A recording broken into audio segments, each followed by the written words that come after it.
Coronavirus, la pandemia. ¿Cuáles son los síntomas? ¿Cómo se transmite?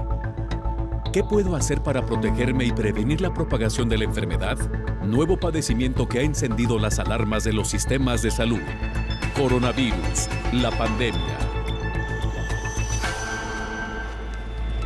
En fin de semana también tenemos programa especial de Coronavirus, la pandemia. Le agradecemos a usted que nos sintoniza a través de Canal 44, la señal de todos, y también a quienes lo hacen a través de las televisoras públicas que se suman a esta emisión en México y América Latina. Como usted sabe, los fines de semana hacemos un recuento, una recapitulación de lo que aquí le hemos presentado, así que vayamos en primera instancia con nuestra compañera Laura Barrios para que nos presente el informe diario de la Organización Mundial de la Salud. Hola, buenos días Belén y buenos días a todo el auditorio del Canal 44. Iniciamos nuestro recorrido con los Juegos Olímpicos de Tokio 2020 que se inauguraron un año después de su fecha prevista y bajo la latente amenaza de un rebrote de COVID-19. La ceremonia de apertura de los Juegos contó con cerca de 950 asistentes VIP y vinculados a los organizadores. Solo el jueves, las autoridades de Tokio contabilizaron 1.979 casos positivos de COVID, una cifra que volvió a situarse en su nivel más alto en más de 6 meses. A esta cifra se suman 12 nuevas infecciones detectadas en la burbuja de los Juegos, donde el total de contagios vinculados desde este mes a la organización asciende a 87. Por otra parte, en Estados Unidos, la directora de los Centros para el Control y la Prevención de Enfermedades, Rochelle Walensky, ha admitido que el país vuelve a vivir un momento crítico por la virulencia con la que se está extendiendo la variante Delta detectada inicialmente en la India. Las alertas se han encendido en momentos en que la vacunación enfrenta un fuerte frenazo en las últimas semanas, mientras los contagios han repuntado un 53% en los últimos 7 días.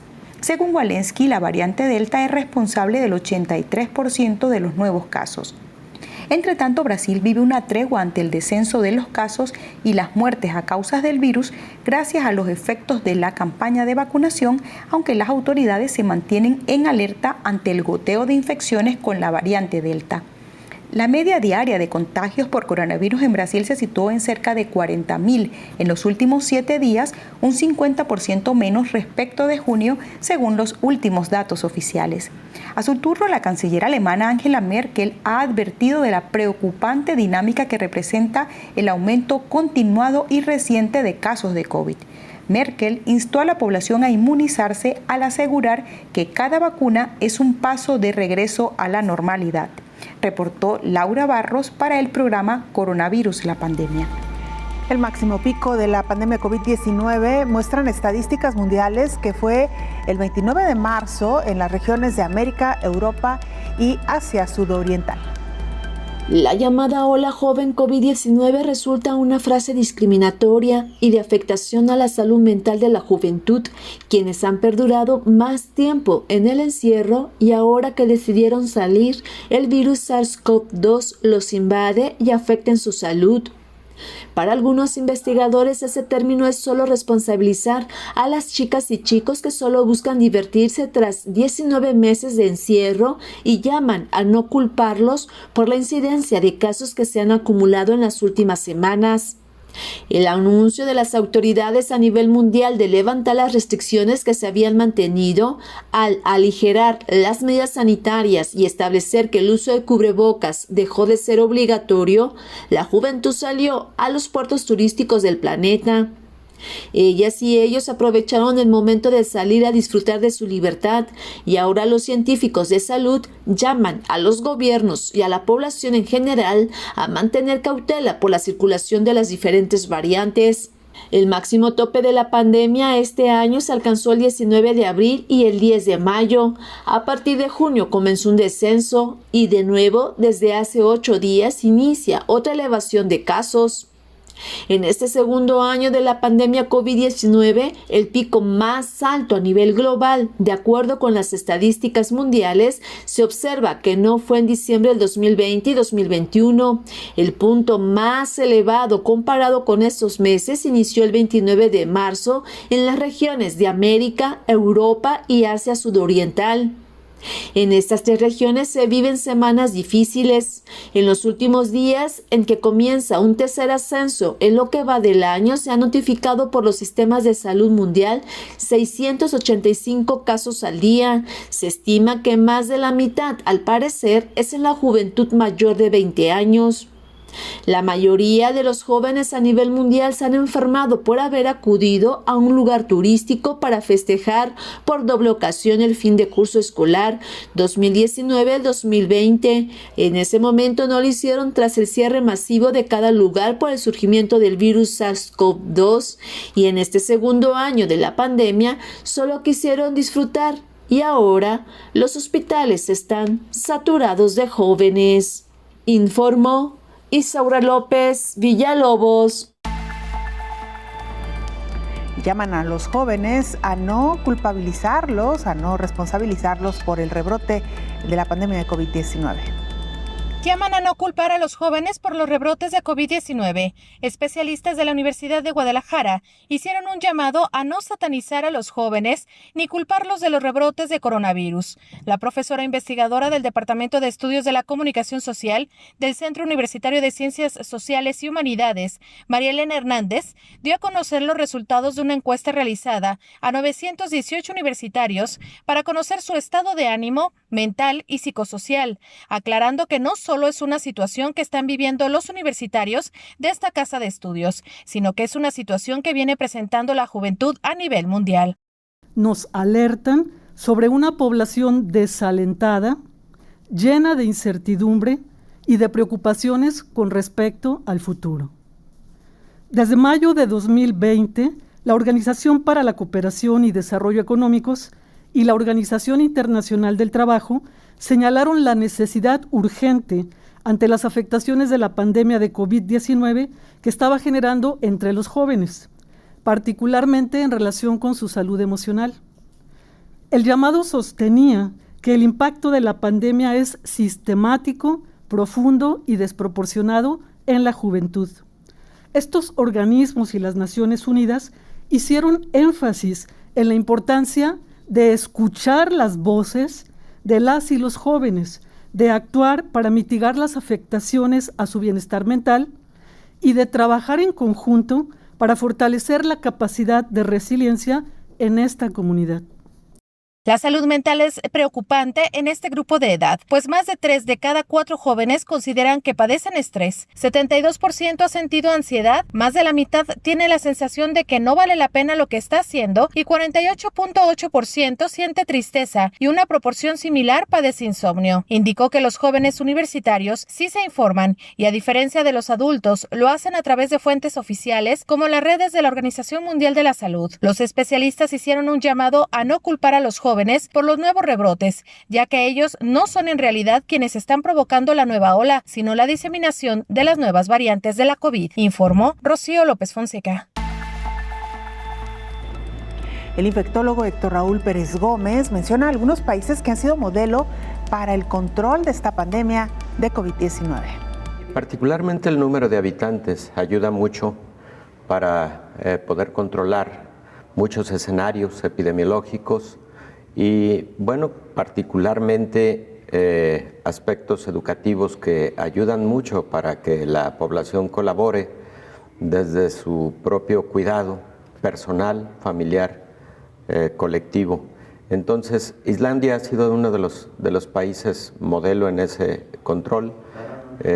También lo ha sido Nueva Zelanda, que aunque se trata de un país mucho más grande y con una mayor población, por otro lado, también se trata de un país en donde la extensión territorial permite de alguna manera y además el modelo político-económico evitar muchos conglomerados, y las personas han respondido muy bien, pero además el caso de Nueva Zelanda, con una aplicación muy rápida de vacunación y sobre todo con una aplicación de pruebas de diagnóstico de laboratorio de las más altas proporciones en el comparativo de todos los países. Esto significó en su momento que Nueva Zelanda hacía una prueba de diagnóstico, encontraba positividad e inmediatamente hacía un rastreo de todos los contactos con mucha juiciosidad, y particularmente tenía la capacidad de generar cercos sanitarios que muy rápido lo llevaron al control. Y bueno, hay alrededor de 7 factores que publicó la Organización Mundial de la Salud en su momento, hablando precisamente de cómo Nueva Zelanda había sido uno de los países modelo en la contención de la pandemia. Cerraron aeropuertos, cerraron flujos migratorios, por ejemplo, y también hicieron un aislamiento muy, diría, radical a grupos de población altamente vulnerables para COVID-19. Entonces sí, se trata de 2 ejemplos de mucho éxito en el control de la pandemia. Claro. Nueva Zelanda e Islandia, ¿no? Y la Agencia Europea de Medicamentos acelera la revisión de la vacuna contra COVID-19 de Sanofi tras estudios clínicos. La Agencia Europea del Medicamento anunció este martes que ha comenzado la revisión continuada de Vitreftin, una vacuna contra la COVID-19 desarrollada por el laboratorio francés Sanofi. La decisión se basa en los resultados preliminares de los estudios de laboratorio y los primeros estudios clínicos en adultos. La vacuna Vitreftin está hecha a base de proteínas que contienen una versión cultivada de la proteína de espícula, que se encuentra en la superficie del SARS-CoV-2. Contiene un adyuvante inmunológico, una sustancia que ayuda a fortalecer las respuestas inmunitarias. La revisión continuada de la EMA permite agilizar el estudio de una posible licencia en el futuro, cuando se haya comprobado que el tratamiento con la vacuna de Sanofi cumple con los estándares de eficacia, seguridad y calidad. Otras vacunas que siguen aún en ese proceso de revisión continuada son la de la farmacéutica estadounidense Eli Lilly, la china Sinovac y la rusa Sputnik V. Hacemos una pausa muy breve, regresamos con más.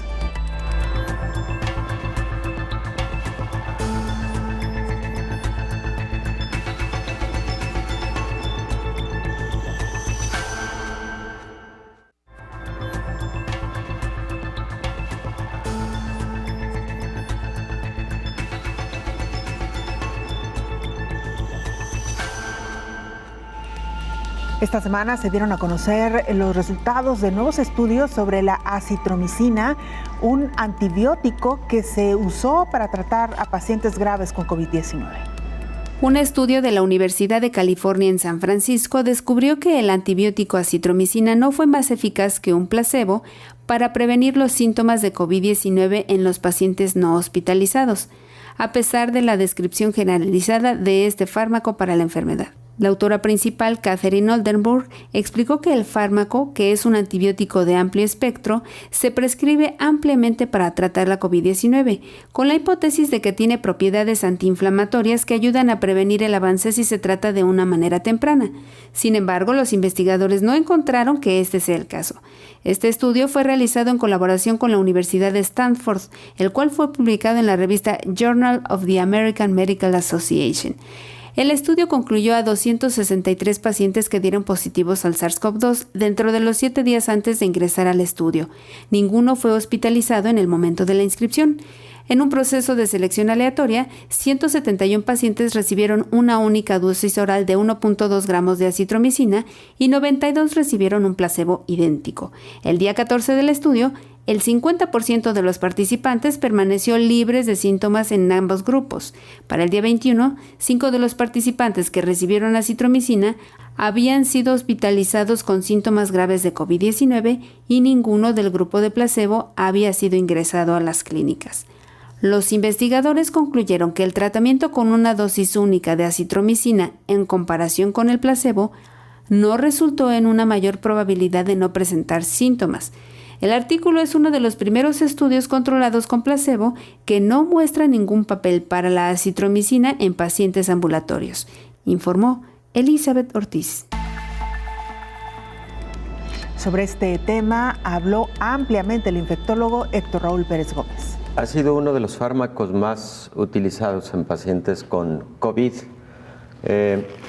con el argumento de algún hallazgo previo de actividad antiinflamatoria de la acitromicina, y te diría que un alto porcentaje, más del 80% de pacientes con COVID-19 estuvieron recibiendo este fármaco, pero este es uno de los primeros estudios que de manera más controlada demuestran la poca eficacia para el objetivo particular de reducir la respuesta inflamatoria en pacientes con COVID.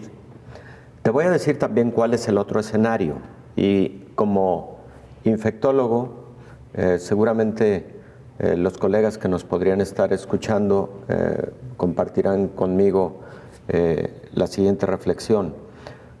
Frecuentemente se recibe a un paciente, por ejemplo, joven, con síntomas de neumonía, que en el contexto de COVID-19, de la pandemia de COVID-19, tiene alta probabilidad de ser una neumonía por COVID-19, pero también existen un número significativo de neumonías atípicas causadas por bacterias, en donde la acitromicina juega un rol primordial.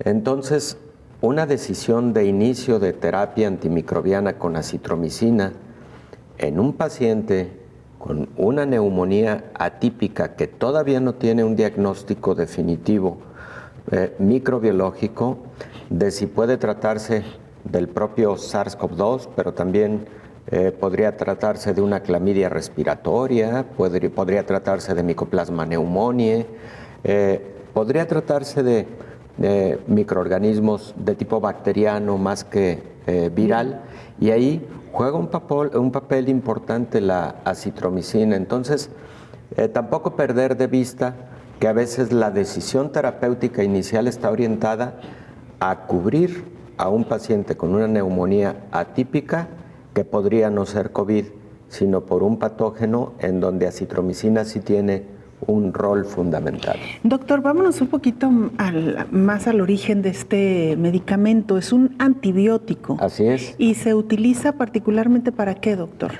Es un antibiótico surgido hace por lo menos 3 décadas. Es un antibiótico del grupo o la familia de macrólidos y se utiliza para infecciones bacterianas, sobre todo respiratorias.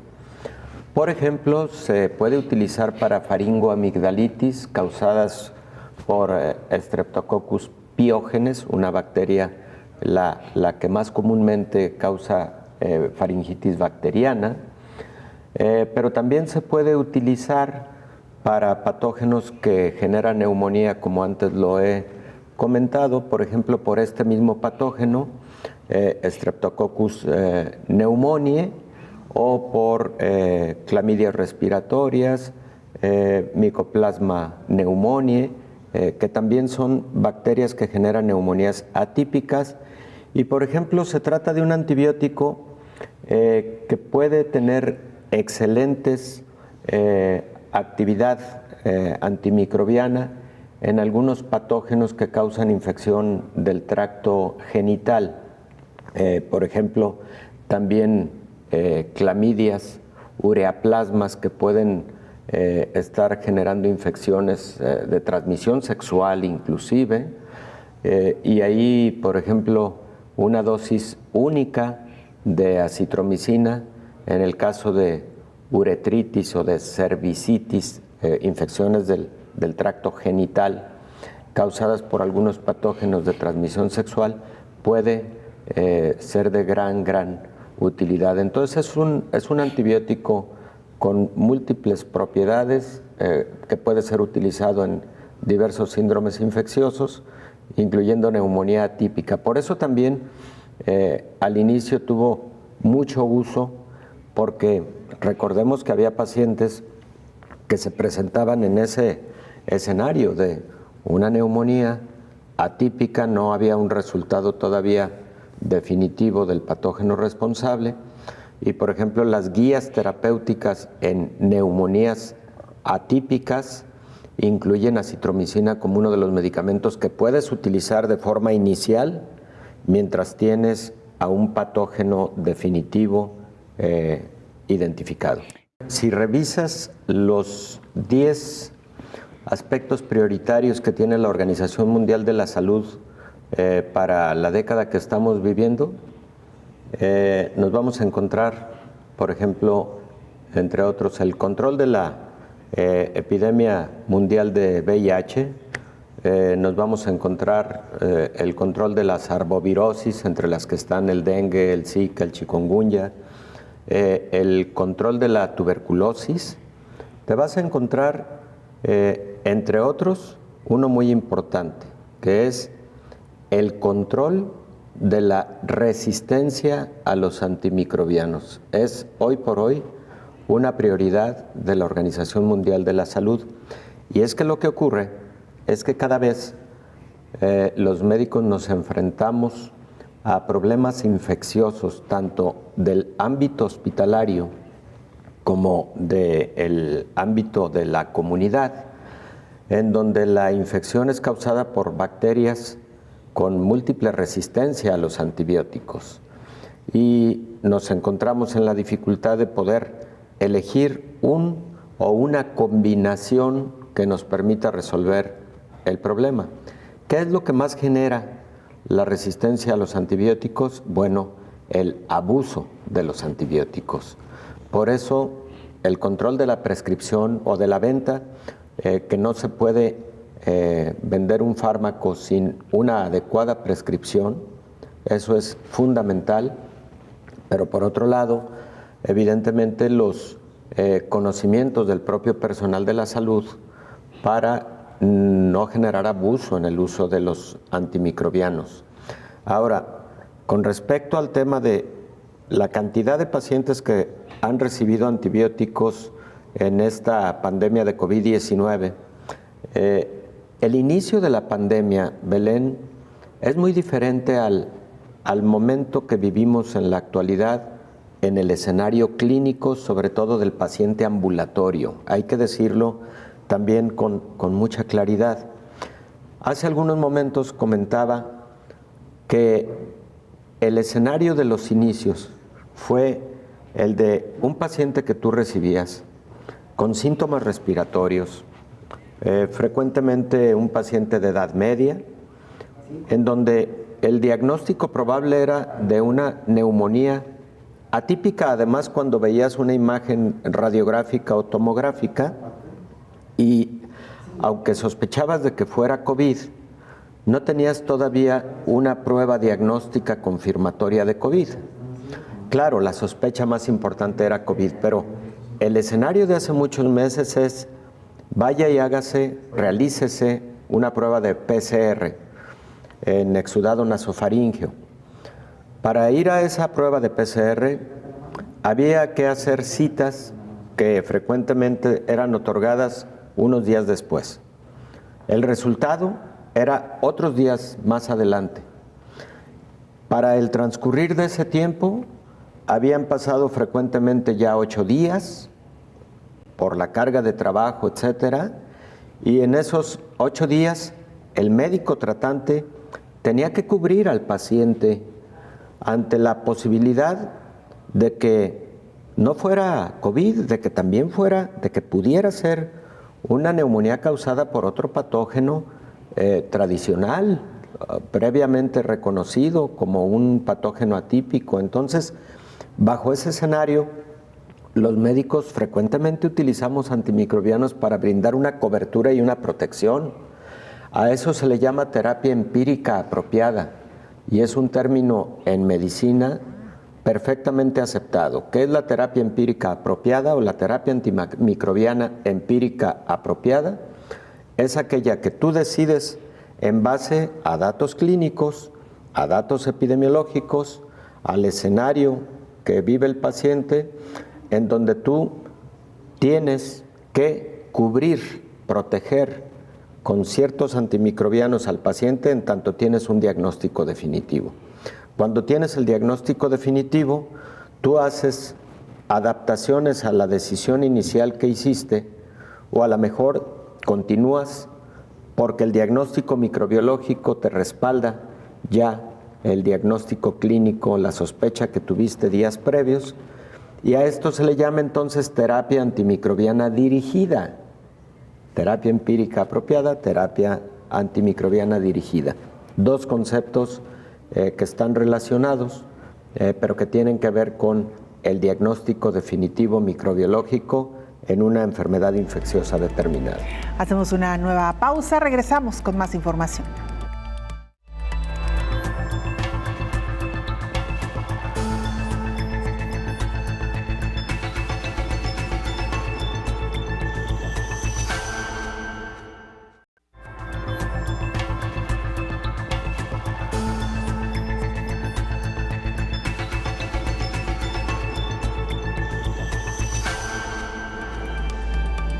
Y advierten del riesgo de nuevos brotes de enfermedades infecciosas prevenibles por vacunación con severas consecuencias para la población infantil.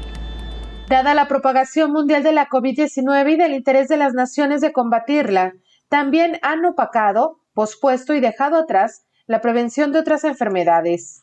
La pandemia no borra el resto de las patologías y sus consecuencias. Con la reducción de muchos servicios durante el año pasado y parte de este 2021, aumenta el riesgo de nuevos brotes de enfermedades infecciosas, sobre todo de las prevenibles por vacunación. Las interrupciones en la atención sanitaria y de programas como el de vacunación causadas por la COVID-19 podrían tener consecuencias devastadoras en la mortalidad infantil. En 2020, 80 millones de niños menores de un año viven en alguno de los países que han notificado alteraciones de un tipo u otro en el programa de inmunización debido en gran medida al acceso limitado a los establecimientos de salud, la escasa disponibilidad de equipo de protección para los trabajadores de la salud y el temor a contraer la COVID-19. La OMS ayuda a los países a equilibrar la amenaza de la COVID-19 con la de los brotes de enfermedades prevenibles mediante vacunación y las consiguientes consecuencias y hasta muertes que podrían causar. Ofrece conocimientos y asistencia a los programas de inmunización de todo el mundo en esta situación rápidamente cambiante, mediante orientaciones a nivel mundial y regional, así como facilitando la obtención de suministros sanitarios esenciales. El riesgo de que se produzcan brotes de enfermedades prevenibles mediante vacunación continúa, dado que la pandemia se extiende en muchas zonas del mundo y urge que los sistemas sanitarios retomen sus campañas de vacunación de otras enfermedades en los más pequeños, informó Rocío López Fonseca. El infectólogo Héctor Raúl Pérez Gómez hace un análisis histórico sobre los 4 hitos de la medicina: vacunas, anestesia, antibióticos y ácidos nucleicos. La vacunación ha sido uno de los grandes avances en el campo de la medicina en la historia. Fíjate, se consideran cuatro grandes hitos en la historia de la medicina y que han sido parteaguas en lo relativo a enfermedades de todo tipo, pero infecciosas en particular. Uno, precisamente el surgimiento de las vacunas. Número 2, el surgimiento de la anestesia. Número 3, el surgimiento de los antibióticos en el siglo XX. Y número 4, el descubrimiento de los ácidos nucleicos por Watson y Crick, que fueron premios Nobel y que, por cierto, a James Watson lo tuvimos aquí en Guadalajara en un par de ocasiones en la propia Universidad de Guadalajara. Estos 4 grandes hitos han generado avances significativos, sobre todo prevención de enfermedades.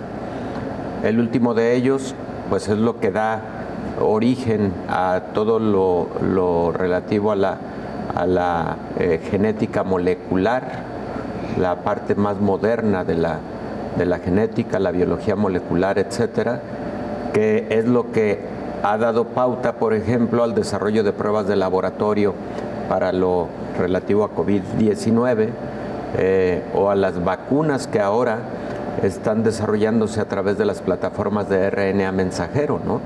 Entonces, 4 grandes hitos. El de las vacunas.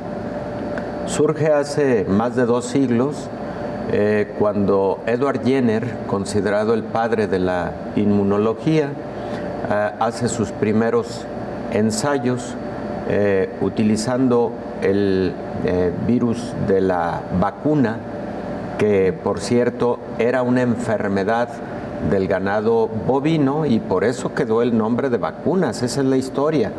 Y Edward Jenner utilizó este virus para generar en los seres humanos, a quienes se les aplicó, anticuerpos que tuvieron en su momento actividad en contra del virus de la viruela. Y ahí nace prácticamente la historia de la vacunación. Edward Jenner es considerado el padre de la inmunología o el padre de la vacunación. Unos años más tarde, el otro gran avance en la vacunación es el relativo al descubrimiento de la vacuna contra la rabia. Recordemos ahí todos los trabajos respecto de rabia de Luis Pasteur.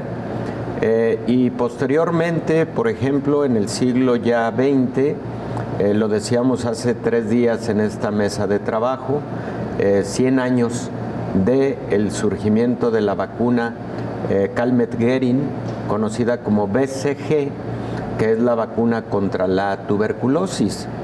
Y en el siglo XX ya el surgimiento de muchas vacunas más que hoy por hoy forman parte del arsenal de vacunación que se ha establecido como vacunas universales, por supuesto con algunas variaciones menores entre los países y las regiones de acuerdo a la prevalencia de las enfermedades infecciosas que existen en cada región. Pero, por ejemplo, Belén, hoy por hoy forman parte de las vacunas de aplicación universal las que corresponden a sarampión, rubiola, paperas, hepatitis B, hemófilus influenza, tétanos, por ejemplo, la propia BCG, que debe administrarse dentro del primer año de vida preferentemente, que es la vacuna contra la tuberculosis, y en algunos países, por ejemplo, están incluidas la vacuna contra la hepatitis A. Más recientemente se ha incorporado una vacuna muy importante en población juvenil, bueno, particularmente adolescente, que son las vacunas contra el virus del papiloma humano y que tienen precisamente como propósito evitar el desarrollo de cáncer cérvico-uterino por algunos de los subtipos de este virus del papiloma humano.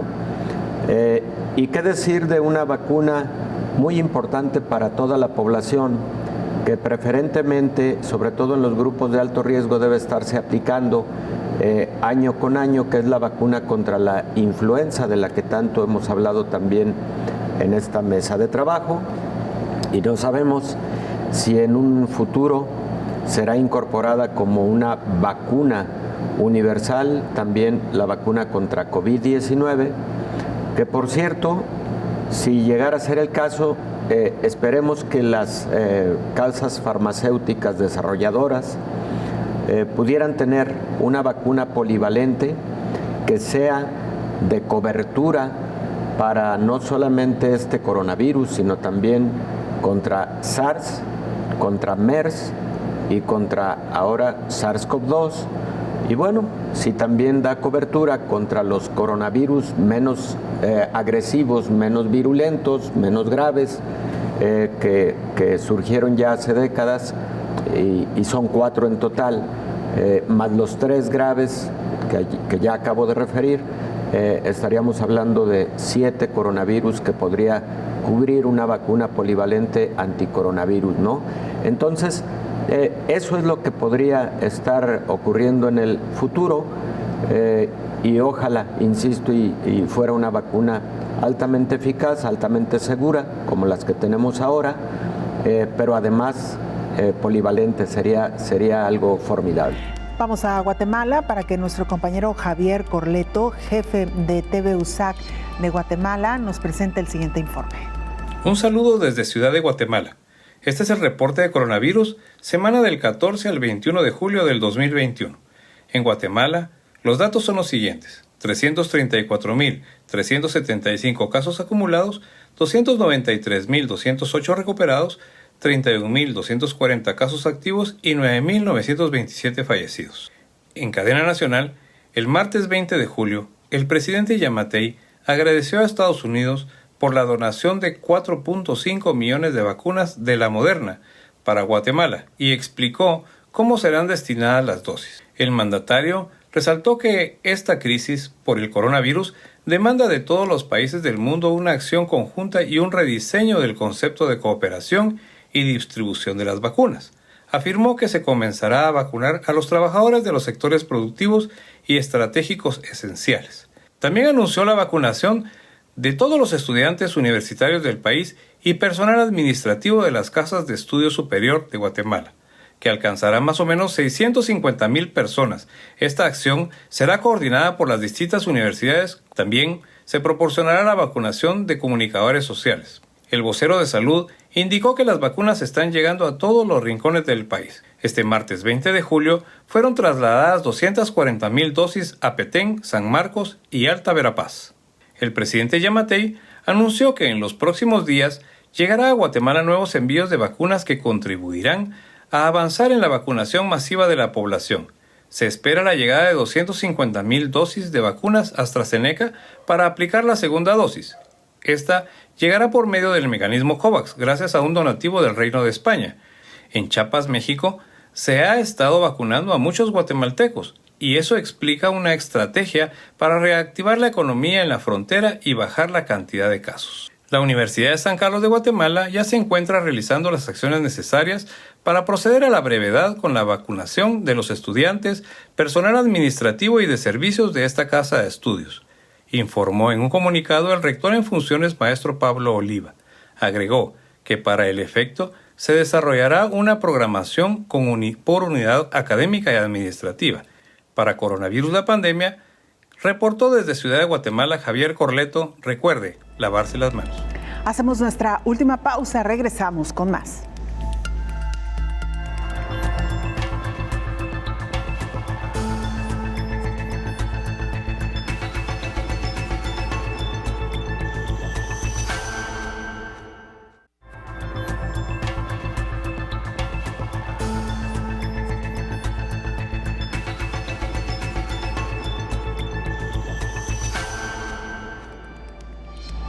Llegó el verano y con ello el periodo vacacional más importante que se conocía hasta antes de la pandemia. Es por ello que las autoridades sanitarias han llamado a reforzar las medidas de seguridad. Este verano será la segunda temporada de vacaciones marcada por la pandemia de COVID-19. Especialistas plantean varios escenarios ante el incremento en la movilidad en el mundo. Por ejemplo, en España el clima con pocas restricciones, la aplicación de horarios en las hostelerías, la vuelta a la actividad del ocio nocturno y el fin de curso han propiciado una explosión de casos que arrancó en junio y va en aumento, sobre todo en la población más joven y no vacunada. La urgencia por reactivar la actividad económica y las ganas de la población de volver a la nueva normalidad pesaron más que lo aprendido en el último año, además de la confianza depositada en la buena marcha de la campaña de vacunación en ese país. Esta emergencia sanitaria ha supuesto un punto de inflexión y un test de estrés para un sector como lo es el turismo, que depende de la movilidad internacional y de las relaciones humanas, en un momento donde el confinamiento y la distancia social fueron impuestas por decreto para salvaguardar la salud, y en algunos países se ha vuelto a proponer la reducción de la movilidad. El incremento de los nuevos casos de COVID arrancando las vacaciones de verano pone en alerta a las naciones, y es que la población ya se cuida menos debido a la fatiga pandémica, a la nueva variante Delta más contagiosa y a la lentitud de algunos países para vacunar, informó Rocío López Fonseca. El infectólogo Héctor Raúl Pérez Gómez menciona que uno de los retos de la ciencia médica será la creación de vacunas para las enfermedades SARS-CoV-2 y MERS-CoV. Se trabajó también en su momento en el desarrollo de una vacuna. Se tuvieron avances importantes y, Belén, de hecho, las plataformas que ahora se utilizan para la vacuna contra SARS-CoV-2 surgieron precisamente de esos primeros estudios a lo largo de 20 años para desarrollar una vacuna contra el SARS y contra el MERS. Empezaron algunos ensayos clínicos de vacunas contra estos patógenos. Finalmente no fueron,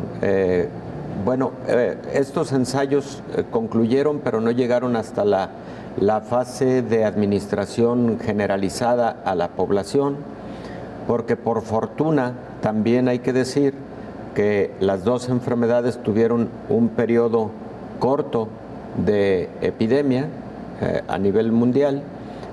Una de ellas sí afectó a aproximadamente 40 países en el mundo, pero no excedió de 8,000 casos, Belén, que fue el SARS del 2003. Y luego el MERS generó la enfermedad a 2,500 personas, casi todas en Medio Oriente, casi todas en Arabia Saudita, y por fortuna no tuvimos una mayor expansión de la enfermedad.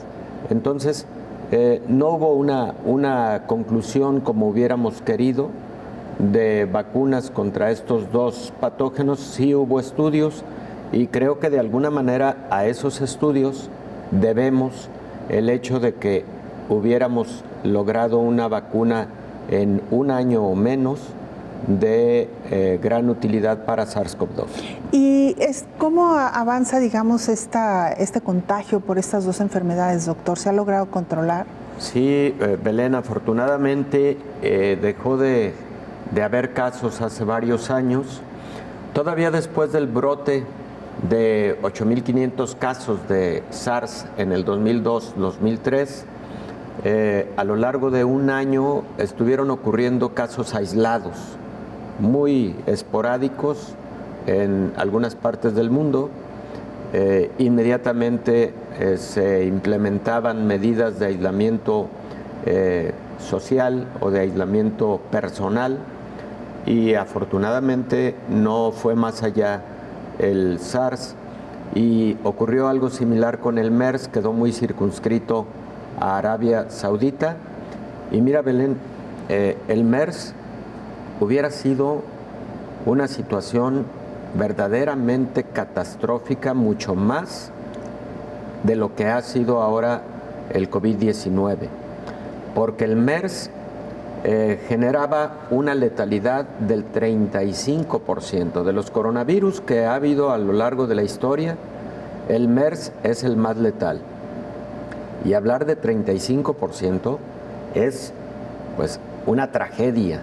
Claro. Porque imagina una enfermedad infecciosa de ese tamaño, pero además transmisible por vía respiratoria.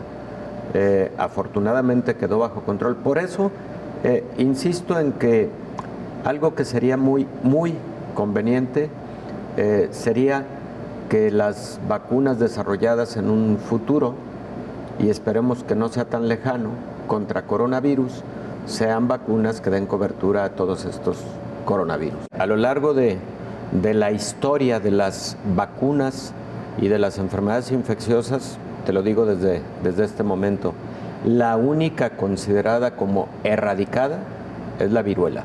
Es la única considerada como erradicada.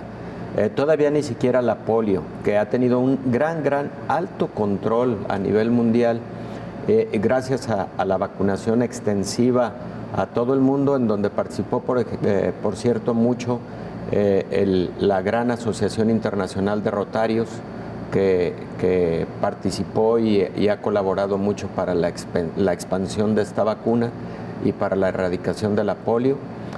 Todavía no se considera erradicada la polio de la faz de la Tierra, pero sí, afortunadamente, la viruela. Cobertura con vacunas contra sarampión, rubiola, paperas, hepatitis B, hemófilus influenza, tuberculosis, tétanos, tenemos también contra difteria y tosferina. Estas son consideradas de aplicación universal. También tenemos contra neumococo, que por cierto es una vacuna pentavalente, es una vacuna que cubre múltiples tipos de neumococo y que puede tenerse disponible también para la edad adulta cuando hay condiciones de susceptibilidad para adquirir esta enfermedad. Las infecciones por neumococo pueden generar infección pulmonar, neumonía, por ejemplo, o infecciones del sistema nervioso central. En algunos pacientes, particularmente con inmunosupresión causada por patologías crónicas como el mieloma múltiple o la pérdida del vaso por algún motivo tanto médico como traumático, etcétera. Y dijimos ya tuberculosis. Bueno, esas son las vacunas de administración universal para los primeros años de vida. Y también tenemos la vacuna de influenza, que como hemos comentado también, año con año cambia sus características antigénicas de acuerdo a lo que evalúa un comité internacional de los tipos de virus que están circulando durante el año anterior y que son los que deben estar como antígeno presentes en la vacuna para proteger de estos virus circulantes. Entonces, la vacuna contra influenza que fue útil en el año 2020 no lo es para el 2021 y deberá ser entonces un biológico distinto. Fíjate qué interesante en relación a este hecho, cómo también la vigilancia virológica a nivel mundial es fundamental para poder definir el contenido de esta vacuna. La pregunta es, ¿eso deberá aplicar también en su momento en una vacuna contra coronavirus?